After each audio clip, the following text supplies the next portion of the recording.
I think we covered it last time, but how we mentioned about how we went out shopping and you helped me get some new clothes. Oh, can we go there? Because can I cut it in here? I don't care. I want to talk about that. You want to talk about it? Or you Yeah, I don't care either. Okay. Yeah. So I took this guy shopping. J Main, I'm Ryan. J Main, Back again. Helped you choose that T-shirt. Yep. Doesn't he look like Michael J. Fox? Is it? If with an allergic reaction. Allergic reaction to time travel. Or just swelling up from a bunch of bee stings. Man, you look sharp. So, like, you're definitely Michael J. Fox from Back to the Future, the mauve and the 80s. Oh, yeah. Jeans. Yeah, no, I'm picturing it now. Yep. And I need a vest, don't I? Sweet kicks, yeah. Get you a life puff preserver. Yeah. Guys, so last week we talked about... we had me and Ross here who can't get a girlfriend. This week, let's talk about how to keep a girlfriend or not. Jay, I know, is in a relationship. How long have you been with your girlfriend for? 5 years. How'd you work? 5 years, end of May. How do you even know that end of, like, the time of year? Why are you giving me that look? No, I mean, it's You're forced to remember? Yeah, kind of. Mm-hmm. Like, well, also because, like, early on in the relationship, she was, talking about anniversary, and I was like, well, hang on, we haven't had a wedding, so, like, what is the anniversary date of a new, like, of a non-married couple? Because it's like, if you started out as friends and then started dating, or if you just, like, started talking online, or if you then, like, went out on a blind date, like, where do you start your non-married anniversary? Uh-huh. And so that was a real point of contention, and so we sort of negotiated a date of, like, what we would call our anniversary, so now I remember it. Okay, and what was it based on? What was it? It was basically, like, the first real date where we, like, went out for dinner and did like a proper date, not just like hang out and meet for coffee kind of deal. Yeah, good. How did you guys meet? Online, like one of the dating apps. Or Online dating? I've actually got a story about that if you want. But... Yeah, I want. All right. I want. Yeah. All right, you want me to tell So me we got now? it, because we talked about how me and Ross literally signed back onto Tinder in this seat last week, right before we pressed record. Yeah. So that would be a fun thing to swipe through. Can you share? It's a fun thing to swipe through. His profile. Hey, do you want to hear about his? I'll watch the episode. Everyone here? No. Okay. So, we had. Can you now lay down for us something for Ross to watch this week? How to have success. How to have success? Needs help, yeah. Both of you lower your expectations drastically. That's my secret. Like, it's all about compromise severely on both sides. I feel Let like go of the fantasy and just accept reality. Okay, I feel like I'm in dangerous territory. I don't want to say the wrong thing right now. So I'm the one putting my relationship on the line. I know. I don't want to put your relationship on the line, because I know your girlfriend and she's fantastic, man. So I'll let you do that. And so you met online. You're going to tell me a story about how that worked. I mean, look, basically it was like one of the apps. Got chatting. Eventually, which app, so we can picture it? I want to say it was like eHarmony or something like that. It was just one of them. Isn't it? eHarmony's like a serious... We talked about eHarmony last Yeah, it was like one of the more serious ones, like not just like hook up kind of thing. It was like trying to... You have to plug your computer. Find someone, because it was also COVID times-ish still, like... So it was a bit of the thing, like, you couldn't go and socialise or anything like that. So, so we ended up just meeting up, and then, a few dates and stuff, and then I met her parents and stuff, and this was back in When did you meet Victoria. her parents? So this was back in Victoria, probably after about 3 or 4 dates. Okay, I don't want to sidetrack what sounds like it's going to be a really great story, but that's interesting, Yeah, man. whatever. Can you keep going with what you were going to say? Oh, well, like that's just really like that's just the boring day to day like how we met. But the point being was that because we're on eHarmony and they must have like some sort of tracking data or something that because we both like cancelled our subscriptions and stuff and like acknowledged that we'd met somebody on the app before closing it, they sent like some like basically on your anniversary being like, hey, hope you like things are going well, blah blah Oh blah. no, they don't. Yeah, No, yeah. they don't. And so I got contacted as like a hey, like click this if you'd be interested in like communicating with us to like because we'd be really interested in your feedback because we got up to like basically 5 years.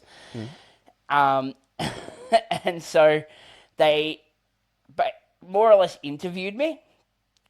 And they were just sort of going, oh, hey, we'd like to maybe do an interview. We might use it as a success story and like further promotions and all this. And they were just going through it like without like doing paperwork and signing releases. It was just like a preliminary interview to see whether it was something that they want to pursue. And basically they were like really, really excited, but the sort of comedian aspect of me that was sort of just not really embracing the romance of it. You fucked it up. Well, the guy interviewing me was having a great time and was enjoying it, but then basically he took it to like their marketing team and they're like, we cannot put this dude. What did you say? Well, because basically he was like, oh, if you've been together for this long and you met on our platform and it sounds like, it was integral to that, we'd really like to do this as a success story. And I was like, you've seen our profiles here? And he's like, yeah. And I'm like, you've seen what me and my girlfriend look like, right? Yeah. And I'm like, you really want to count that as a success story? Like just two bottom of the barrels just bumping into each other and like going, you'll do. Like, is that how you want to pitch eHarmony? Like eHarmony for when you've given up everywhere else? Like, and he was kind of like, well, that's not what we pitch. And I'm like, but that's what you are, right? And he's like, yeah, pretty much. Like, all our paid subscribers. So it's now you're not on the eHarmony ads now. No, they decided not God, to pursue the interview and like all of that. I wish that you were. Maybe I wish they would too. It'd be great fun. Maybe that says something about you having a real relationship. You've been together for 5 years. Yeah. Man, is that the longest relationship you ever had? Oh yeah, like well and truly. Okay, so have you gotten better? Is better the right way? Have you gotten better at being in a serious relationship now, and that's why this is your longest? Because mine have been getting shorter. Yeah, I can see that. That tracks. No, like in all honesty, it's my only serious relationship because everything else was definitely, again, like both myself and whoever I was seeing at the time we had some sort of idealized vision of what our life and our partner was supposed to be. And it would usually turn to shit because, basically expectations weren't being met on either side and that caused conflict. And on this side, I kind of just went, you know what, like, I'm not trying to build anything specific. I'm just going into the relationship day by day. And as long as I'm not objectively miserable at any given time, I'll see how tomorrow goes. You're never objectively miserable at any given time? I get irritated and annoyed about something, but then I just sort of do something to help reset my perspective, like talk to a single friend, or what do they say when you talk? Oh, I just ask how like one of my single friends is going and like their dating life or whatever it is, and then they sort of start talking, and even if they're telling me it's going great and I know them well enough and know that that's all bullshit and they're just trying to convince themselves that they're not thinking about putting a gun in their mouth, that I go, hey, at least I'm not that guy. Who's this guy? Because we want to have him on next week. I'm talking to him. Hey, that's not. You guys know I'm not like. I'm having fun, kind of, with my single life. Your idea of fun is throwing a beach ball around. I just like I feel even afraid to talk about my dating goals because they do seem very shallow. Let me just tell you, don't be afraid to talk about it because I guarantee you, anyone that's going to date you is not listening to this podcast. You never know. You never know. But no, I feel like I'm growing each week, and from the start of this podcast, from the things that I would say and think. So I think that, so for example, in the past, you said don't be afraid. Okay, I'm not, because I've said on previous podcasts that my dating goals are just to like date a different woman every week. Sure. To just be generally pursued by a bunch of women. And I think that maybe doesn't sound great. I don't know. But hey, can you guys give me some space while I mature? Because I'm trying to evolve from that. Or should I not? What do you think? Yeah, 100%. No. I know what you're thinking. Because look, I get it. But, dude, that in your is 100%. Dreams, in your dreams. That is the teenager aspect. It's like that. It's that idea of like being in high school and wanting the hot girl to like you, and then then you see the dude that the girls do like, and how they're all swooning over him, and then they're not you, and then it's just like, and then that's just that like Hollywood dating high school movie trope, and you're in your 40s still trying to live that thing. At a certain point, do you ever look in the mirror and go, hey, maybe it's time for the 40-year-old to act like a 40-year-old? No. Because I sort of realized that. Honestly, I want to be honest. Yes. Sometimes I do. 100%. But then I push that down. Am I, well, help me out. Like, if shots invited. So, am I embarrassing myself? Depends. Are you slinging some dick, or are you sort of getting rejected on the rings? I'm getting rejected. Yeah. Then 100%. No, I'm not getting rejected. I'm not slinging dick. Does that mean I'm having a lot of sex? Like, not slinging dick. I don't feel right saying that. But no, I'm not. I'm not getting rejected because I don't approach women. I don't ask women out. So we're still in the fantasy world. So we're in the fantasy world. All right. Yeah, I just want to know what the rules of engagement are here. So I don't want to bore people from hearing me say this, but it haven't before. You nailed it on the head with Hollywood. I would say 90s sitcom. I live in the fantasy of 90s sitcom. You know 90s sitcom, right? Where it's still on TV. Seinfeld or Friends or the main characters.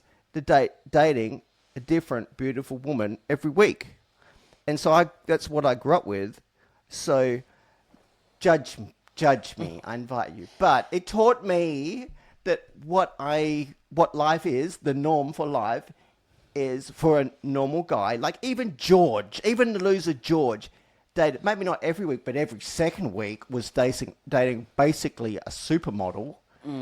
That was the norm. And so is the fantasy that I was learned from TV. Sure, yep.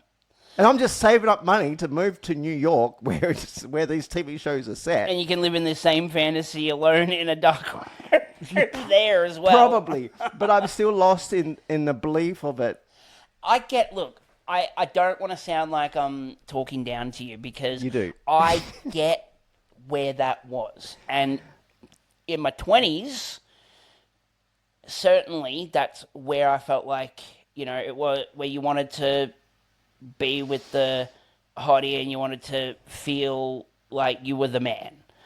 And I kind of realized that, we have that fantasy, but then really that fantasy, even if you achieve it, then there's no substance after that. Because if you've just gone after the hot chick because she's hot, and then you've hooked up or whatever, or you've gone on that few dates and you've shown her off to your mates, now what's left in that relationship? The next one, according Yeah, to TV. sure. Yeah. And then So something then- funny happens, something cute, Yeah. quirky. You get into some trouble, you overcome it, you learn a lesson, and then you date a different So one. how did the final episode of Seinfeld end? They're all in jail. Yeah, right. Like they're living their best life, aren't they? Like, you know what I mean? Like, because there's a certain point where it's episodically, sure, you can look at it like that, but season arc and as a serial, you know, like and it ends and concludes. Like it doesn't conclude with you still being 45, like date going on your next date. It eventually ends at you 70 something years old, and it's like, and it's there's that point where I kind of realized that, and I went, well, yeah, I wasn't after like the shallow aspect of it anymore, because it was just, it just wasn't sustainable. And I realized that, like, when it just comes to, like, looks, and even if it's, like, the physical relationship, how many hours in the day are there? And then how often are you actually having sex or anything like that? So, really, you want somebody in your life that is just compatible, and you work together and you become that team. Like, is that not the goal of a cohabitation and a couple and a partnership? And, you know, you end up becoming a pair. Like, yeah, I just realized that was a lot more rewarding and meaningful to my existence than what my mates thought of me because I was dating a hot chick. And also, hot chicks are really annoying. Did you know that? Yeah. Yeah. Yeah. But I still want to date a different one every week. You are mature. So how could I become mature like you, and what could I do to avoid it? What, to avoid maturing? Becoming mature like you. Because honestly, immature me, I'll get on board with this picture you painted, because it's like of the high school idea. Yeah, 100%. So, and that guy doesn't want to change. Doesn't. So I'm just saying, so part of the change is that guy that doesn't want to change. So what's your tips for becoming mature? Embrace the change. In this way. Embrace what? Embrace the change. Man, like, what does that mean? Like, so you basically said the guy that doesn't want to change, right? Like, because it's like, okay, I'm this character, or at least I'm this version of a character I want to be, and I'm trying to convince myself of. And it's like, stop sort of worrying about what something should be or could be, and then just start sort of enjoying what is and getting value out of that, and not like just adding these expectations that more often than not end in disappointment. Like, let me be a little bit cynical for you. Do you know what the divorce average rate is at the moment? It's like 50%, right? What do you think is the number one leading cause of all divorces? I have no idea. I only know what the cause of my divorce was. What was it? Oh, fuck. Let me All remember let me, and hang check on. whether I want to... Hang on, so we don't derail this point. Yeah. I can tell you what the cause of your divorce was. What? Getting married in the first place. Right? Very...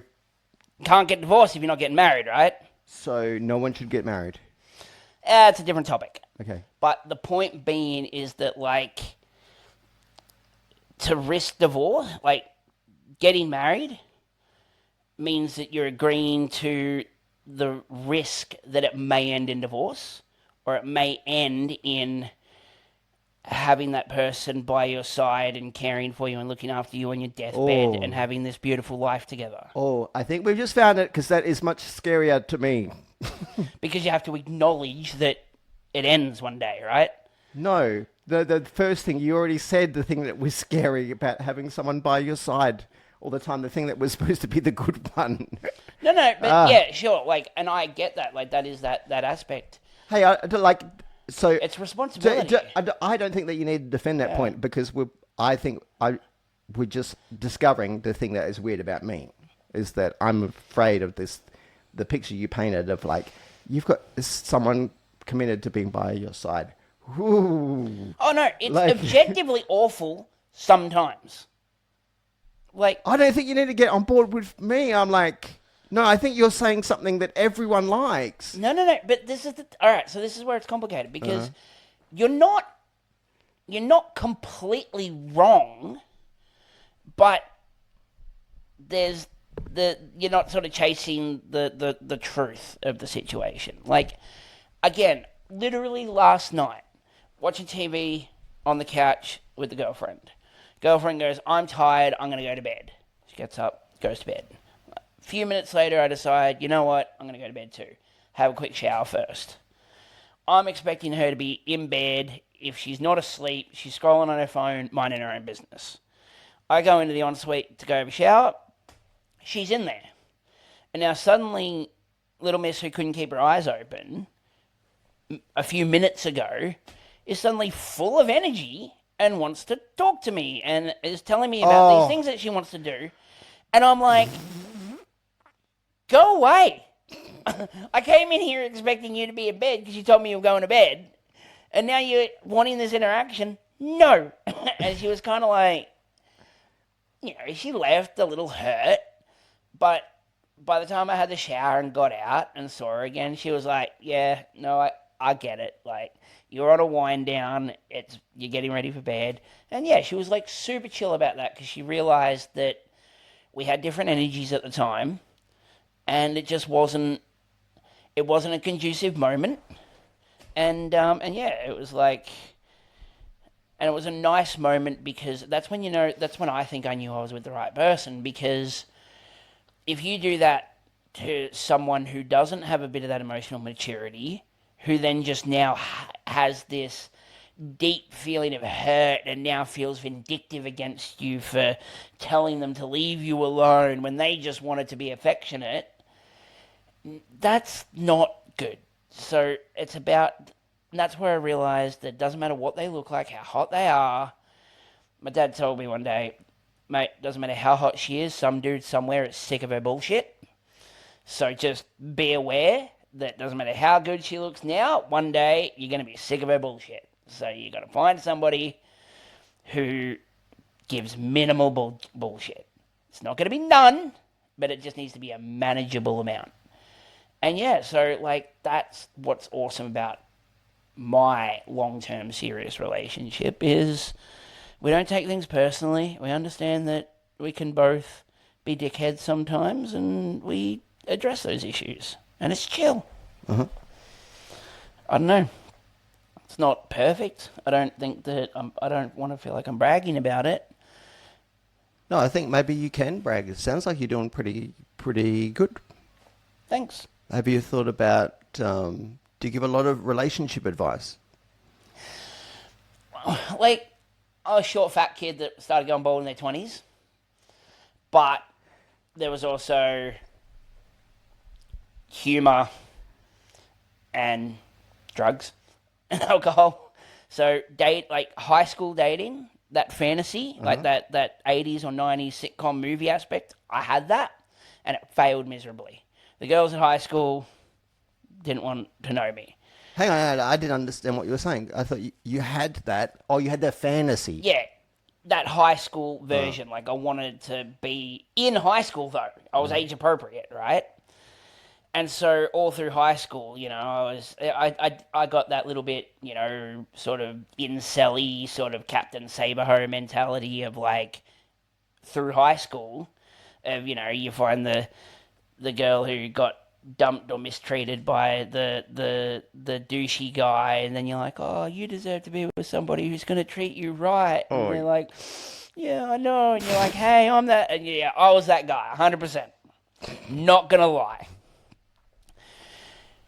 And then you sort of fast forward to early 20s, and it's all just boozing, partying, doing stupid stuff, and then suddenly when you do a few lines of instant confidence, aka cocaine. exactly. You could talk to girls. Yeah, like, and at that point, like, when, yeah, the little voice in my head that's like, oh no, they're going to judge you for that was like turned into, nah, say the fucked up thing, it'll be funny. That suddenly starts working because now you're the dude that says the fucked up thing and you're holding court with people who are like listening, and it shows that confidence, and then suddenly you've got the hot girl being like, hey, you're so funny, and I'm like, okay, cool. And so, you know, had a couple of those, but they always end up fucked up. Like the girl that does come up to the coked up dude that's like, because she's chasing her own validation, like, by hooking up with the dude that's got everyone else's attention. So she's just as insecure and, like, shallow about that as anything else. So then the next week, when you're not in that party environment and you're dealing with her and she's got the shits up and is seeking validation that you're not delivering on, and before you know it, you got your favourite Hungry Jack's drive-through collectible glasses being thrown at you. I've lost so many. I've got so many incomplete sets of like the Hungry Jack's and McDonald's collectible glasses. The drinking glasses. Yeah, the drinking glasses I you used was to get. picturing sunglasses. No, like the drinking glasses you get, you know, like when you get like a large meal. What did she do? Smash it over your head? Oh, like throw them at me. Oh. But it's the girl throw, you know, where the elbow leads and it like goes high and hits the... Yeah. It's like, and this is the worst part, like, it was always one. And so, like, you know, they came in sets of 4 or 6. And so they throw the 1 and then it's like, oh, this has gotten out of hand. And so, like, let's de-escalate the situation. But I had all 6. Now I got 5. And this set was from, like, 6 years ago. So I can't go get another one unless I want to pay $75 on eBay. Did you keep them in your car, like glued to your dashboard or something? No, this is like in the house. You know, like, basically all my glasses were the sets. It was but they were all various sets. Because it's like, I wasn't going to be the guy that's going to, like, put them in a little showcase or anything. They were for general use. But don't be a dick. Don't break them. They're collectibles. Like, and yeah, but so then they'd just be like, you're an asshole. Psh. Well, at least I don't break up collections. And did you, when you would meet these women, would you tell them about your McDonald's Coca-Cola? 100%. Yep. Because and then they would so hurtful. And then they would come home and smash them, knowing how much. It's not they were like, oh yeah, I'm gonna come home to this guy and fuck up his collection. It was more like, hey, you know, you want to come over and hang out? And they're like, yeah, no worries. And then suddenly they come over and you're like hoping that you're gonna hook up, and then they're like, oh no, I just wanted to hang out for a bit. And then you're like, fuck, if I knew that was on the cards, I would have preferred to play Call of Duty with the boys.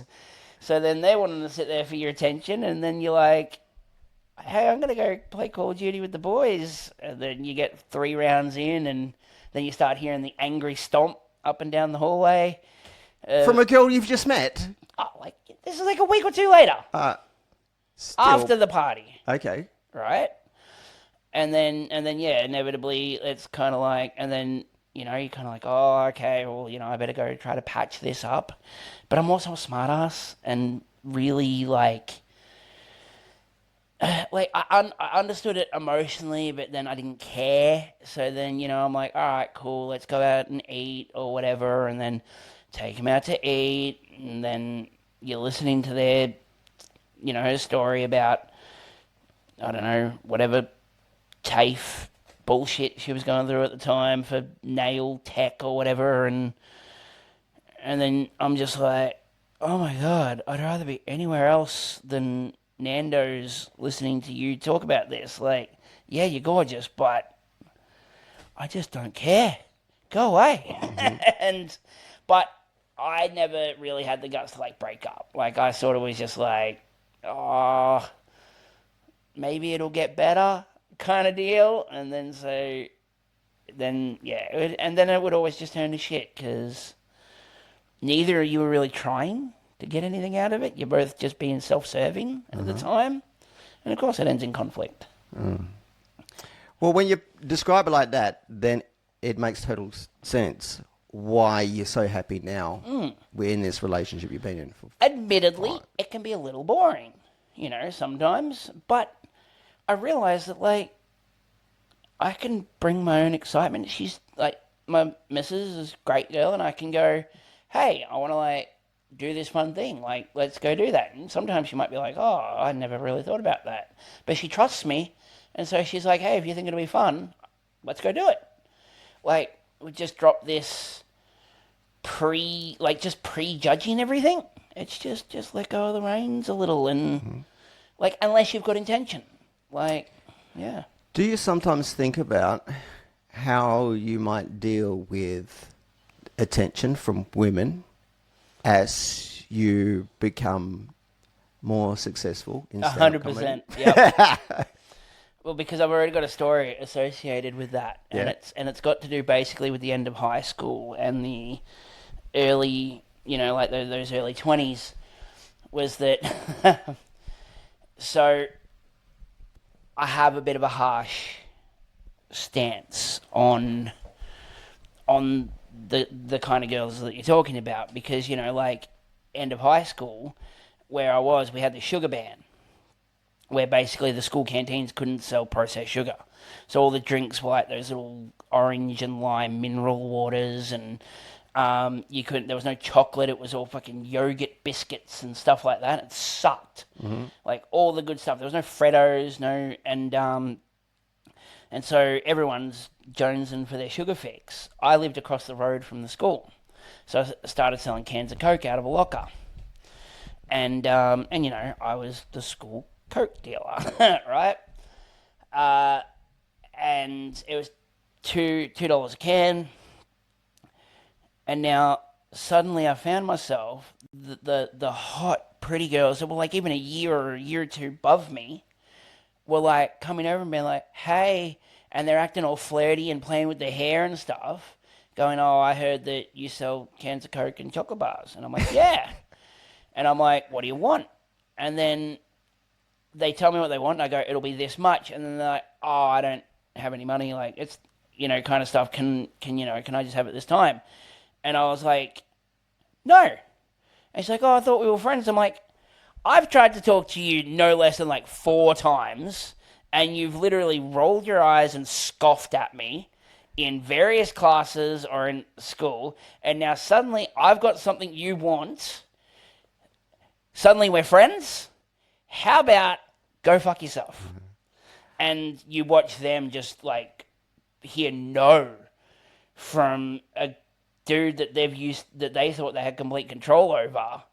And now suddenly, like, you would think that if they were earnest in their belief of I thought we were friends, they would be offended in a way of like, oh no, well, you really hurt my feelings, and I genuinely did consider us friends. No, they go vicious. Like, suddenly you told them no and to fuck off, and now suddenly you're a fat little loser and nobody likes you anyway. And I'm like, you're proving my point here, sweetheart. So now I'm not worried about it, because anyone that's going to come up to me because I just did great on a show is the same one that's just there because, like, they see me as his value. They weren't talking to me before the show. Yeah, but the funny is you. Okay, can we do a little role? Yeah, can we do a little role? I don't want to butt that, because, like, I think that's a great point. I see the way in which the funny that you're generating is like sugar in a can of Coke. Yeah, exactly. It's just that you've been able to make it. But whether it's sugar in a can or booger sugar or like anything. So you've just performed to 5,000 people at Madison Square Gardens. I don't know how many. Madison Square people Garden's a lot more than that. Okay, Hey, whatever. in that I have scenario, no if it's idea. only He knows. 5,000 at Madison Square Garden, Okay. that's a bad day. You've had a bad day at Madison. Maybe it's like a few thousand at the Astor in Perth. I don't know. No, let's stick with it. So the girls are like, okay, he's funny, but he sold out 5,000 at Madison Square Gardens. We'll still suck his dick though. And so you're coming off the stage, and they're like, oh my god, there's Jay Main. He like half sold out Madison Square Garden, and they're coming up to you. Hey Jay, wouldn't you like to? Here's my phone number. What would you take me out for dinner sometime? You're so funny. Mm-mm. And she's playing with her hair. Yeah, it's the exact same. It's the high school situation all over again. Because like again, you're only here because you want something out of me, and that's it. No, I just want to spend some time with you because you're so funny. Okay, look, you're lying to me, but you're also lying to yourself. No, it's true. It's you. It's you. It's not anything you have. It's you, Jay. I love you for you. You know what? Now I see how funny you are. You know what? Let's go backstage and I'll introduce you to Ryan. Yes. And Nick and Ross and... Oh, no. What, you don't want to be in a competition? That out. No, I don't. Not ashamed to say. No, I do not want to. But I could take those guys' hands down. I'd be like, look, hey, Nick, just so you know, Ryan, so he's sure. gonna be dressed almost exactly the same as me because he dressed me. So, I mean, there won't be too much of an adjustment for the girls who've seen Jay and fallen in love with him. I'm just a taller, skinnier version. And I needed him to dress me because apparently I couldn't think of single solid colored t-shirt, jeans and sneakers. Apparently that was beyond my capacity of figuring out. Apparently so. I mean, to put down works on both of us. I admit, not that sophisticated. This is as much as I'm willing to brave to try to get right, basically. Oh, such a courageous move, wearing the most generic outfit you could possibly get. Single lines. My clothes have got to have, like, the simplest boundary on them. No buttons, no collar. I can't. I don't know how to make that work. I think I actually have to watch the Ross episode because he would have shown up in like a pineapple shirt with these like fish flops on. Mm-hmm. Like the antithesis of you. He kept taking the fish flops off and waving in front of the camera. Yeah, antithesis, yeah. But so I see me and Ross and Nick are backstage. You're bringing the honeys back there for us because you are committed to your girlfriend. So I see when you're playing Madison Square Gardens, you guys are still together. And great. I'm so glad that we're friends. So we will like... The reason why bask in your glow. Sex can't be used to manipulate me anymore, purely because I've realised that one, like... hey? What, you just bailed? I was planning to use sex to try and manipulate. Oh, are we still role-playing, or are we talking again? No. All right. No, now we're real. Back in the room. We broke the fourth wall on that one.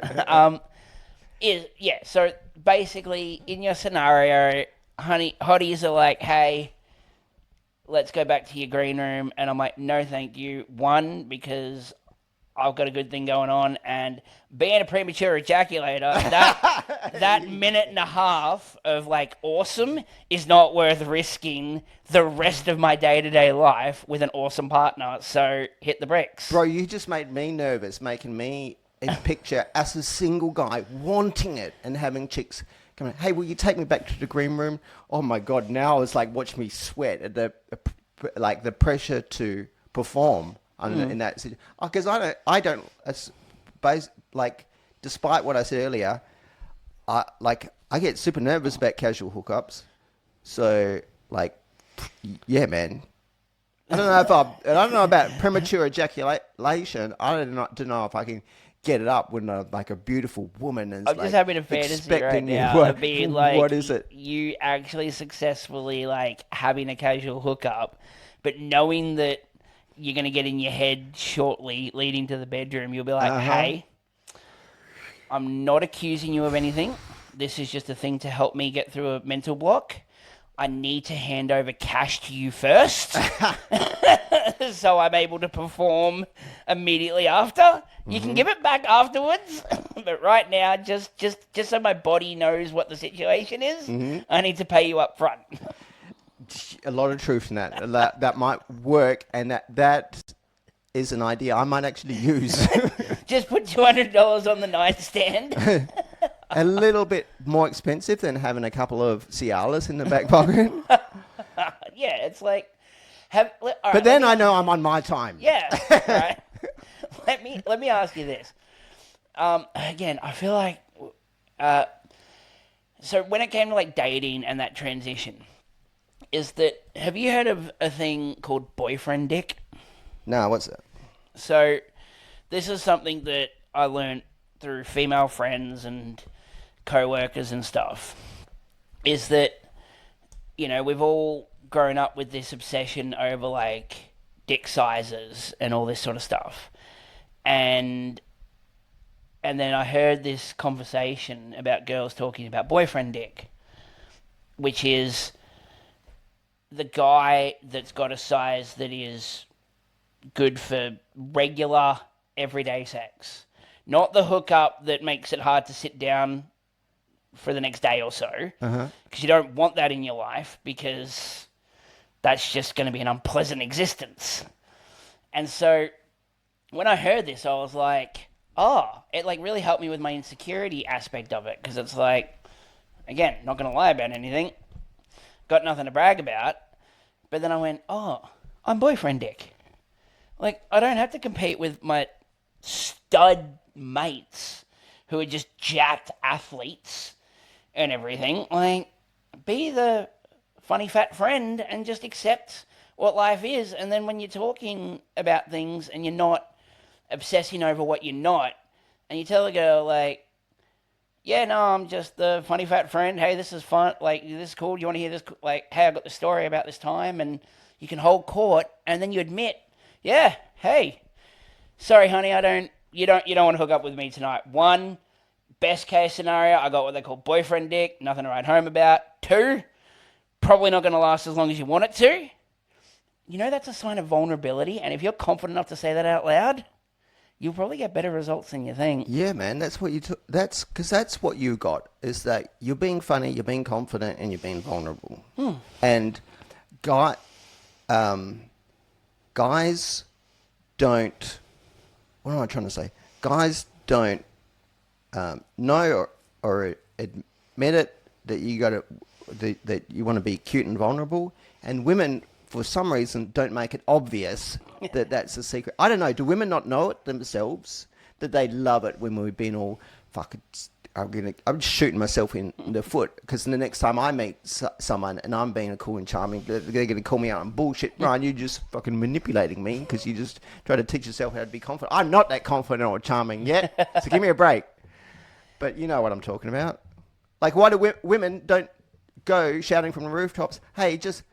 No, sometimes they do. I mean, isn't that...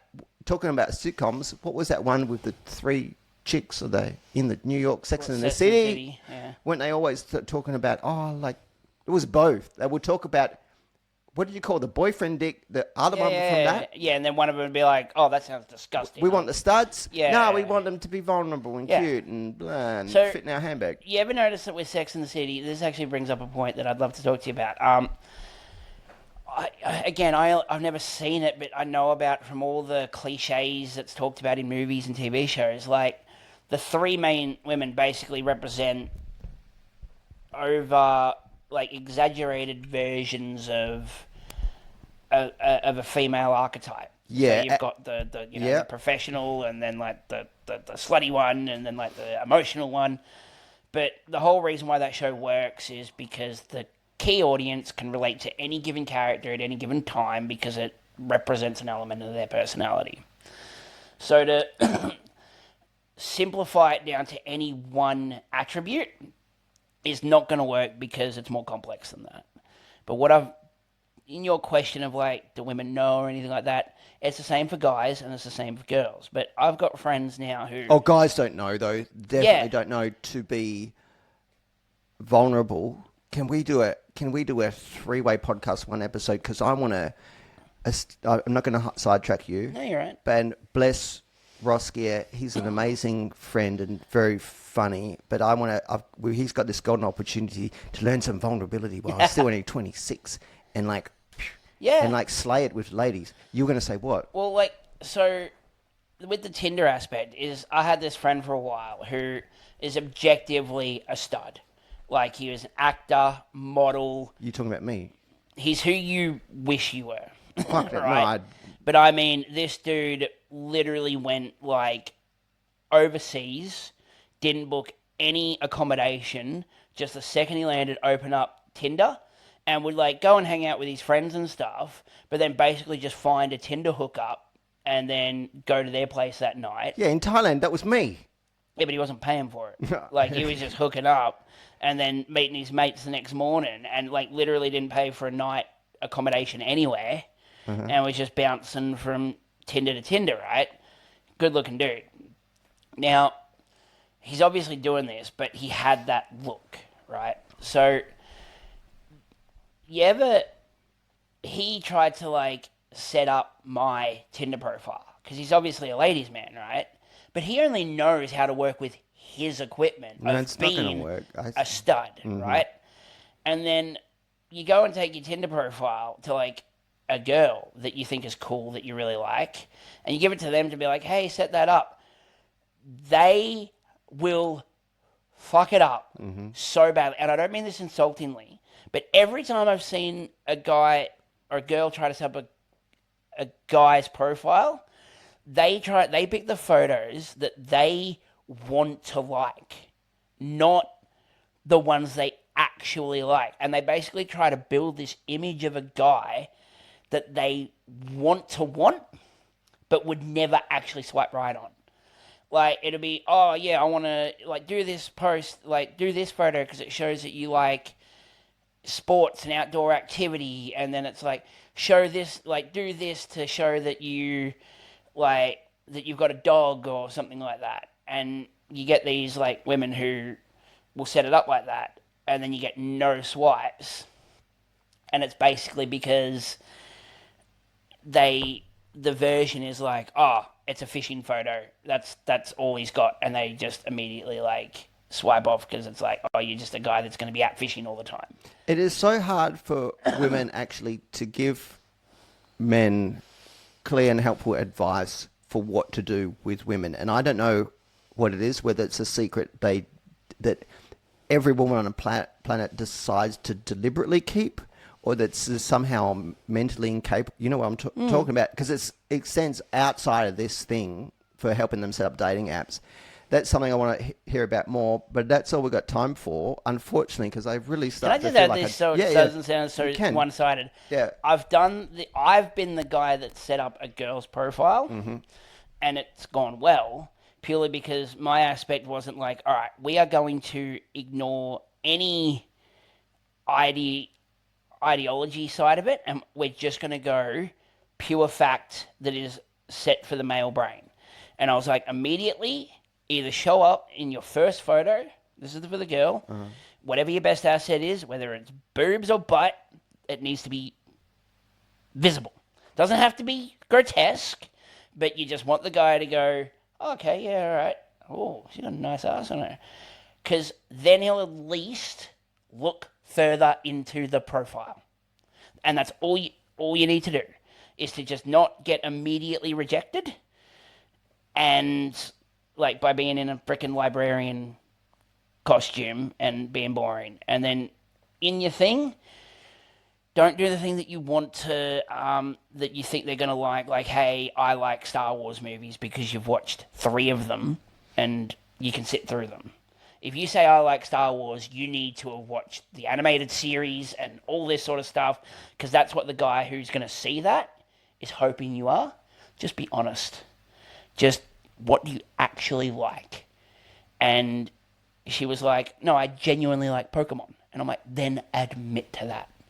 Because guys are just, they're going to see that and go, she's got a nice ass, and she's genuinely into Pokemon, and I can see because she showed a photo of her like Pokemon plushies, And then she goes, I'm also really serious about my career, and I'm a, like business consultant.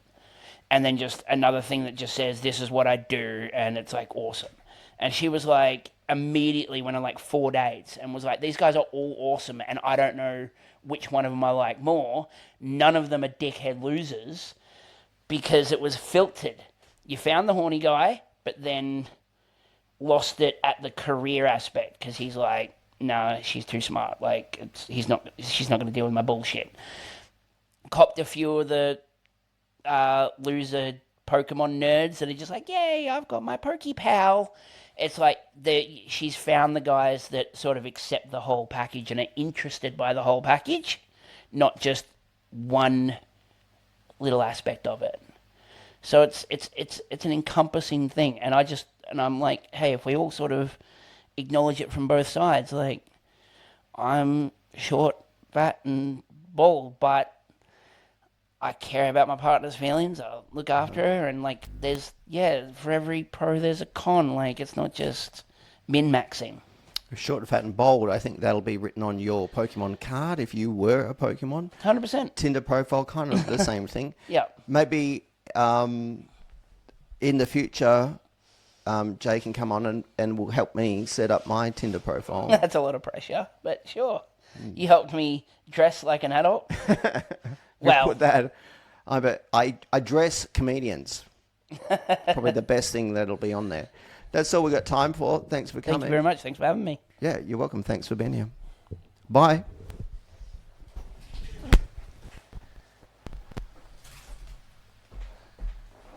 Oh yeah, we went a little long, but you can. No, it's okay, mate.